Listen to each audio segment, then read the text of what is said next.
দেশে থাকি যেখানে অল্প গুড়ি গুড়ি বৃষ্টি হলেও আমাদের হাঁটু সমান পানি হয়ে যায়, ঢাকা শহরেও আমরা কক্সবাজারের দেখা পাই। শিক্ষার্থীরা বুক সমান পানি নিয়ে পরীক্ষা দিচ্ছে। তিনি বলেন যে আজকে বৃষ্টি হওয়ার কোনো সম্ভাবনাই নেই। আজকে সকাল 8টা বাজে দেখতে পাই একবারে মুষলধারে বৃষ্টি শুরু হয়। অনেকে এক্সাম মিস করে। পরীক্ষার পদ্ধতি কেমন হবে, সেই পদ্ধতিতে কিভাবে নকল করবে, নকল কি করবে কি করবে না, এই নানান বিষয় নিয়ে নানান ধরনের কি বলবো এটাকে মানে মশকরা মাননীয় শিক্ষামন্ত্রী আমাদেরকে দেখিয়েছেন। কোনো আকুতি মিনতি নয়, কোনো ত্রাণ নয়, কোনো দয়া দাক্ষিণ্য নয়।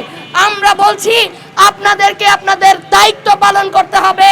আপনারা যে বেতন আমাদের কাছ থেকে প্রতিদিন নেন সেই বেতনের হিসাব আমাদেরকে দিতে হবে। আমরা হয়তো এটা ফিল করতে পারছি না, কিন্তু একজন শিক্ষার্থীর এই এসএসসি পরীক্ষা তার শিক্ষা জীবন অত্যন্ত গুরুত্বপূর্ণ একটা অধ্যায়।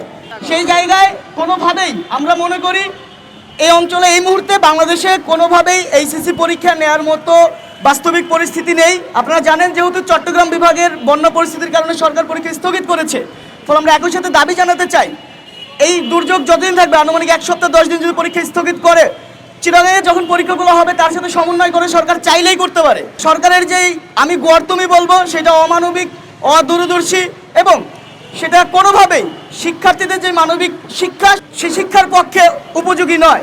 আজ যখন আমরা কথা বলছি তখন আমার দেশের অর্ধ শতাধিকের উপরে নাগরিক ইতিমধ্যে প্রাণহানির শিকার হয়েছেন। আমরা জানি না যে এই বন্যা পরিস্থিতি ঠিক হওয়ার পরে পানিবাহিত রোগে কজন আক্রান্ত হবেন।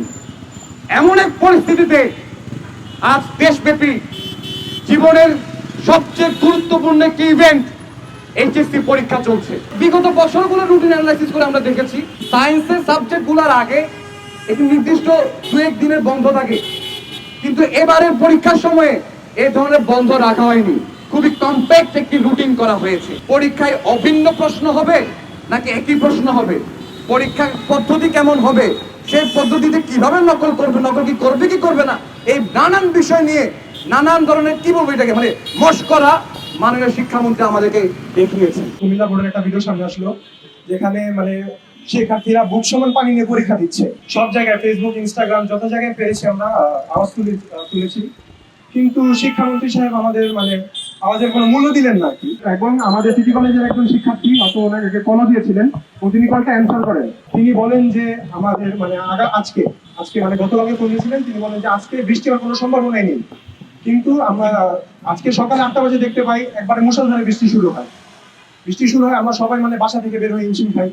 যেমন সোশ্যাল মিডিয়া পোস্ট করা আছে, অনেকে এক্সাম মিস করে। আজকে এরকম একটা বৃষ্টি স্নাত দিনে যখন সুন্দর করে একটু খিচুড়ি খেয়ে আমাদের ঘুমিয়ে থাকার একটা ভাত ঘুম দেওয়ার কথা ছিল, তখন ঢাকা বিশ্ববিদ্যালয়ের শিক্ষার্থীরা, ঢাকার অন্যান্য শিক্ষার্থীরা এসে এই রাজু ভাস্কর্যে দাঁড়িয়েছে, মাইক হাতে গলা ফাটিয়ে তারা চিল্লাচ্ছে নিজেদের অধিকার নিয়ে, নিজেদের সংকটের সমাধান চেয়ে।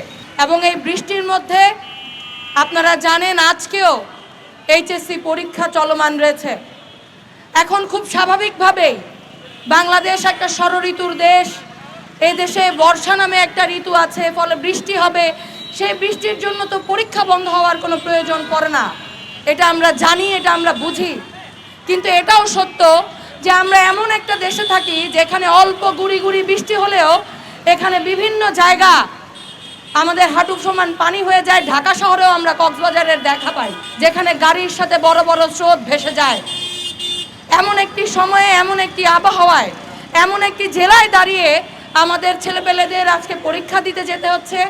আমরা সামাজিক যোগাযোগ মাধ্যমে দেখেছি কিভাবে ছেলেপেলেরা নিজেদের কোনোভাবে তাদের প্রবেশপত্র কিংবা অন্যান্য জরুরি কাগজপত্রকে পানি থেকে বাঁচিয়ে তারা পরীক্ষার হলে ঢুকছে।